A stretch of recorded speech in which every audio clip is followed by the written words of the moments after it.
Let's start with the best value. Who's your best value at the catcher position? I put down Mitch Garver. Mitch Garver's currently at 184 on my draft boards and recently traded to Seattle, right? And And another so, guy who, by the way, not in your tier list. So just adding to my Mhm. point about catcher being deeper than maybe we thought in the past.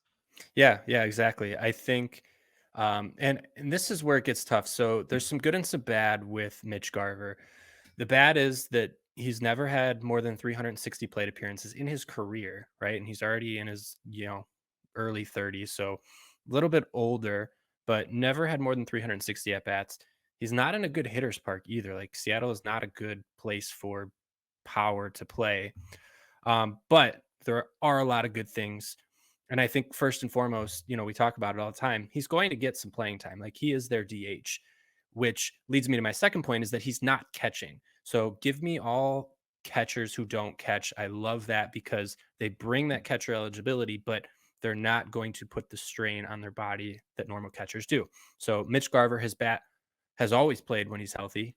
It's really just been the health. Again, never having more than 360 at bats is not something I really, want to look for when I'm looking for a guy because I tend to play for floor. But I mean, he had 19 home runs in less than 90 games last year. Like, that's pretty good. He has a 98th percentile chase rate, an 83rd barrel rate, percentile barrel rate. So he doesn't chase and he puts the barrel on the ball pretty often.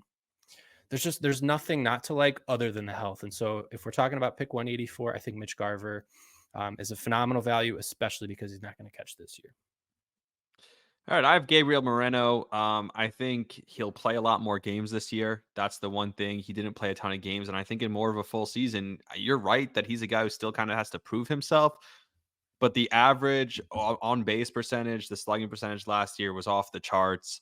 Um, in limited time, I think the home runs and the stolen bases too. You look at steals for catcher, you can steal, to be corny about it, a bunch of steals at 160 is his ADP right now. I'm seeing like you can get some steals later in the draft with him, and get a few more home runs. You know the average on base and is going to be there.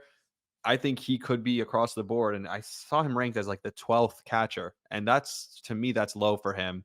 Um, I think that's good value. I really like what he can bring for Arizona, and I think, like I said, he played 111 games last year. If he could get that to 130, that's not asking too much from a catcher. If you could get to 130, then all of a sudden you're talking about maybe the 7 home runs or 8 home runs turns into 12 or 14, and the stolen bases turns from 6 to 10.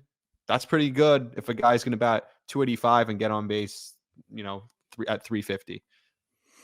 Yeah, I think it's a good pick. And he's one coming up through the minors. As always, he's got a great hit tool. It's just how much power is he going to get to? Saw a flash of that. He hits the ball hard. I'd like to see him raise his launch angle a little bit. It is a little low. But he's like also, it doesn't matter for fantasy, but he's a great defensive catcher. He's literally like Which head is and why he's shoulder. gonna Yeah, play he's going to play. 140 games, I Yeah. think, at least. Like, Mhm. I think that's being conservative to say that he'll play 140. I think you can expect him to play that and probably more because of how good he's not, with some of these catchers, you look at situations where it's like, and I know you have one coming up with your worst value where it's like, well, where's he gonna get playing time? You know, and he doesn't have that issue. In fact, they're going to try and squeeze him in as many times as possible. So you're talking about a guy who had 300 something plate appearances last year. He could get to 500. And that's pretty close to the level that we talk about with Adley, who's going to get 600 plate appearances. So I love the value with him. I think it's good value. He's my best value in this draft. Yeah, his backup. I just looked real quick. His backup is Tucker Barnhart. So Not going to get a ton of I playing just time. he's not gonna Yeah, get. I mean, Tucker was on the exactly. Cubs last year and And great Gabriel's young. Like, defense, he's but not, yeah, he's a young guy. So you yeah, still hope that there could be another step in there. Also a young guy. So, with a catcher, he's not like burnt out and they have to sit him a bunch of games, and he's on a or good put him. team.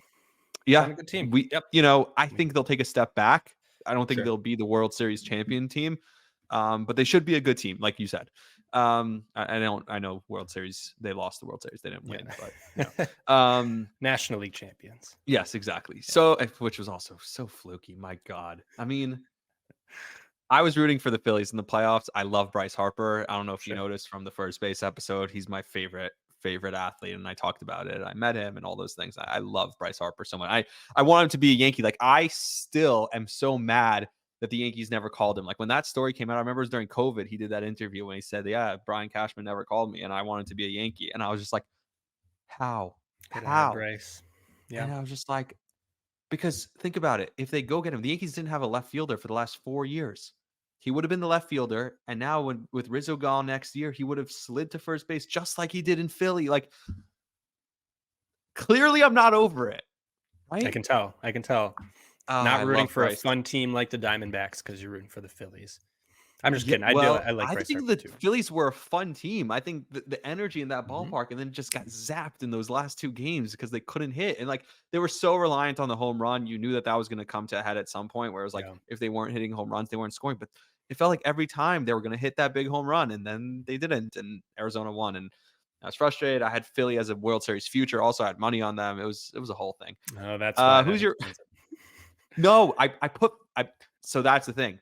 When they're not my team, like Philly, right? I put money on them before the season, so it was like a long future because I wanted a reason to root for them. Okay. Meaning, I that's how if it's not my like the Yankees, I'm going to root for no matter what. Now the Yankees were already out of it, but I put money on them as a future because I wanted a reason to root for them, not the other way around. I wasn't rooting for them because I had money on them. I wanted to root for them already. I like their team. I love Zach Wheeler. I love these guys. And then the money was just supposed to incentivize me. That's why I didn't like pull out when they went to the championship. I could have, just gotten money off of that, especially when they're up 3-2 in the series. It's like, okay, you Yeah. could just take money out now, like, take your winnings. But I didn't because I wanted to root for them and then they screwed me. So Sorry. I'm sorry for your loss. thank you. I'm not over it. Anyway, Clearly.